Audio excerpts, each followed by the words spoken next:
here on the Metro. Thanks to Perez. I'm your host, Rebecca Turner. Now, I mentioned 9,000 miles. Could you do it on bike? I can't do 9 feet. For a good cause? I couldn't, I don't know. What about on an electric bike, which I'm not really sure what that is? Well, it's a bike that's got a Well, why power don't you source. let the one who's powering it tell us what an electric bike is? Joining us on the Metro is Jeff Salter. He's the founder and CEO of Caring Senior Service. He's a national in-home non-medical care provider committed to improving the lives of seniors. What are you trying to say? Look, you took that personally. But he is biking 9,000 miles across the country for a good cause. So welcome, Jeff. Hi, Rebecca. Thank you. Perez gets a little antsy when we start talking about seniors because he's starting to feel himself move into that category, but I don't think it's the category that you're biking for. So let's get to it. What inspired you to journey across the U.S. For senior care? Well, this year marks 30 years of the founding of Caring Senior Service. I started in 1991, and I wanted to celebrate that by riding my bike to all 45 locations we have across the U.S. And I want to take the opportunity to launch our movement to close the gap in senior care to really help identify and assist in closing the gaps that we all still see in senior care and help really the seniors in our local communities. So what are some of the gaps that need to be closed? Because I think, so often we don't hear about or connect enough with those loved ones that are in senior care, or if we don't have someone in senior care, maybe we aren't as up to date on what we should be about what's going on there. So share with us what some of those gaps are you're trying to close with this awareness piece. Well, a lot of it is really helping. Each community has its own situation, so I'm hoping to, with this journey and with the conversations we're having at our locations and across the country, to have communities really get together and people involved, leaders in senior care, activists in senior care, to come together and really talk about what the specific gaps are in their communities. What I'm hoping to inspire and spark that conversation, but just in general. Caregivers are in short supply across the country. Many people, as our population ages and more people need assistance to stay at home, or maybe they are in a residential situation, there's just a need for caregivers in general. But then there's also technology. There's a lot of great technology that we all enjoy each and every day, but not enough of it reaches the senior population so they can avoid that relocation. But there's funding shortages, there's housing shortages, there's just so many things that we still need to do to help kind of close that gap and to help reach more and more people and help them age independently at home. All of our studies show that people want to age in place. They don't want to have to relocate just because they maybe become a little bit more infirm and can't do all the normal things they could do when they were younger. And I think one of the biggest concerns for family members who are caring for aging parents or grandparents or, loved ones is just when you're not there, it's that risk of falling, Jeff. I mean, I know so many families have had that conversation. You're just not as sturdy, or going down steps, or when it rains, it can be slippery. How impactful are falls for seniors being able to stay in their homes? Yes, our studies show that seniors, family members of seniors, we did a national survey and found that was the number one concern amongst all family members. And it turns out that falls are the leading cause of injury-related death among the elderly, and 80% of all falls happen in the bathroom. And for us, that's really why we chose to focus on this ride and our Grab the Bars campaign. It's a fundraiser so people can help us to have an impact on those statistics, to reduce those numbers, by helping us to install grab bars in seniors' homes. Well, that's something I think, too, that our family members and listeners here on the Metro can hear and say, oh, maybe I should check to see if, my seniors that I care for or love in my life have those in their homes, and sort of help, start that process and that conversation. And you're definitely getting the conversation started by choosing 9,000 miles to bike cross country, but you're doing it on an electric bike. So how is that different than just a cycle bike? Well, electric bike has a battery and a motor. There's also a little controller that helps regulate the battery power to the motor.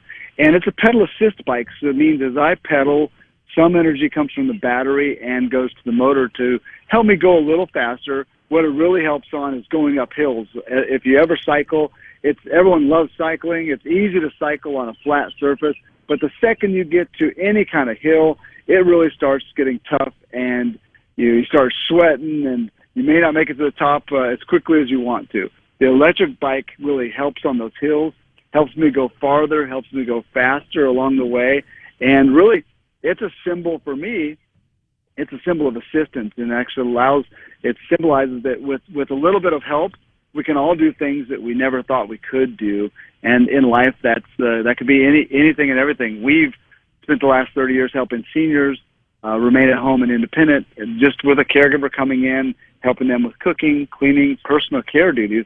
And the electric bike's doing the same thing for me. I normally wouldn't have been riding across the country. I wasn't necessarily an avid cyclist prior to my decision to do this. I've had an electric bike for about 5 years, made lots of short trips, 5-10 mile type of things, but nothing like this journey. I'm doing about 100 miles a day right now, and the electric bike allows me to get there. That would be very difficult on a regular bike.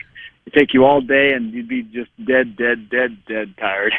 Absolutely, man, but you would have calves of steel by the time you got through with those 9,000 miles. Yeah. I know you started in San Antonio, Texas, April the 1st. You made it to Jackson here in the Metro yesterday. Where are you headed next, Jeff? Heading up to Nashville, then to Chattanooga, on down to Atlanta, and I'll end up in Wilmington by the end of the month, Wilmington, North Carolina. Do you have a big party or celebration prepared for when you finish your 9,000 miles?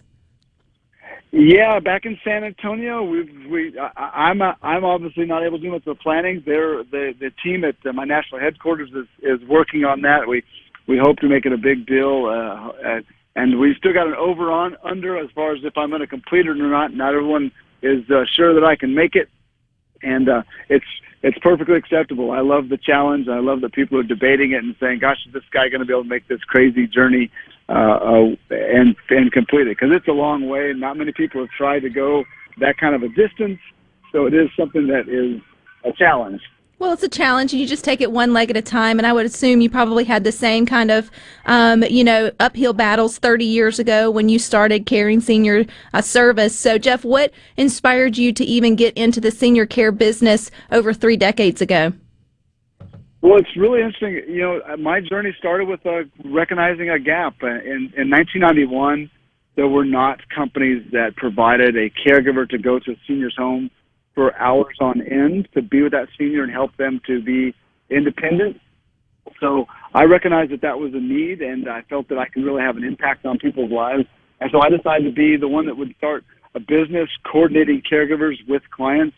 And in my community in Odessa, things just kind of took off and led me on my kind of life journey the last 30 years of really helping to find caregivers in my communities that wanted to help, and then finding clients that wanted to stay at home and wanted to avoid that relocation challenge that they face. So it's really this celebration is recognizing that there's just more gaps still to close. I want to help with that in whatever way that I can, and also make it larger than what any single person can do. It's a matter of our communities working together, and not just about one company, but about all of our companies being able to do, and all of our communities being able to really do what we can to impact seniors. And that goes back to the fact that you have the Grab the Bars fundraiser and how the installation of those bars can help prevent serious injuries. I know, again, that just weighs on a lot of families' hearts when they start to think about aging family members staying at home, just to know that they are safe, whether they're in the shower or they're walking to the mailbox or wherever that may be. Falls are scary. So, so how do we find out more information about Grab the Bars?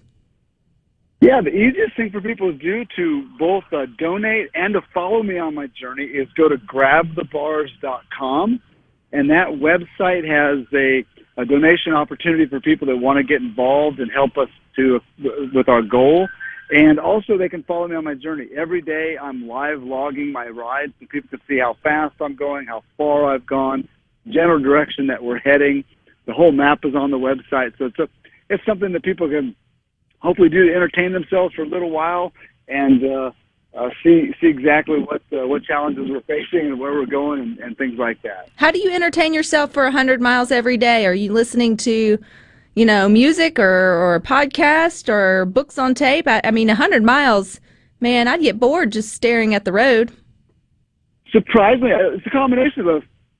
News talk is always great to listen to. Hearing the latest and greatest in my local communities that I'm riding through, books on tape, music, do a little bit of all of that.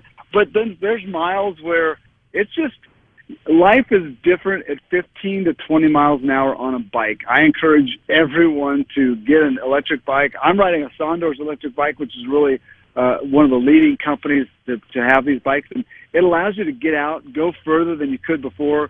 You can't ride one of these bikes and not have a smile on your face the entire time. And just, you get to hear the sounds and listen to everything. Nature is amazing. And so often we get stuck in our routines. We get into our cars, we drive to our destination. And for me, it's about the journey. My whole life in senior care has been about the journey. And I'm really trying to use that opportunity to make sure that I'm enjoying the ride and the journey as well as the destination. Well, I hope you've enjoyed refueling after every 100-mile destination day. So have you gotten any good grub here in the Metro? Because you can't come through Mississippi without having some good food.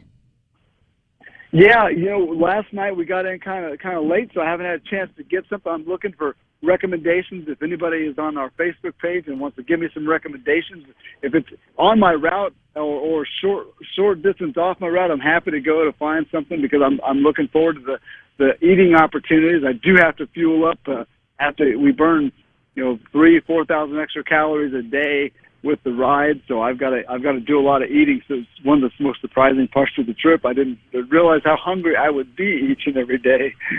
Well, I encourage you to get a Blue Plate special wherever you stop by here in the metro area. Get the mac and cheese is always a vegetable here in Mississippi, and you can't go wrong with the fried fish or the fried chicken option, let me just say. All right, that sounds perfect. All righty, well, remind us your Facebook page where we can go and make maybe more specific recommendations and just follow your journey as you continue your 9,000 miles across the country. Yeah, we've got a Close the Gap in Senior Care group, and that's the easiest way. Or look me up, Jeffrey Salter. I think it's jeffrey.salter.50 is the official, but you'll be able to find me pretty quickly on a search of either of those two terms. Well, best of luck to you. You prove your haters wrong. You complete those 9,000 miles, Jeff, okay?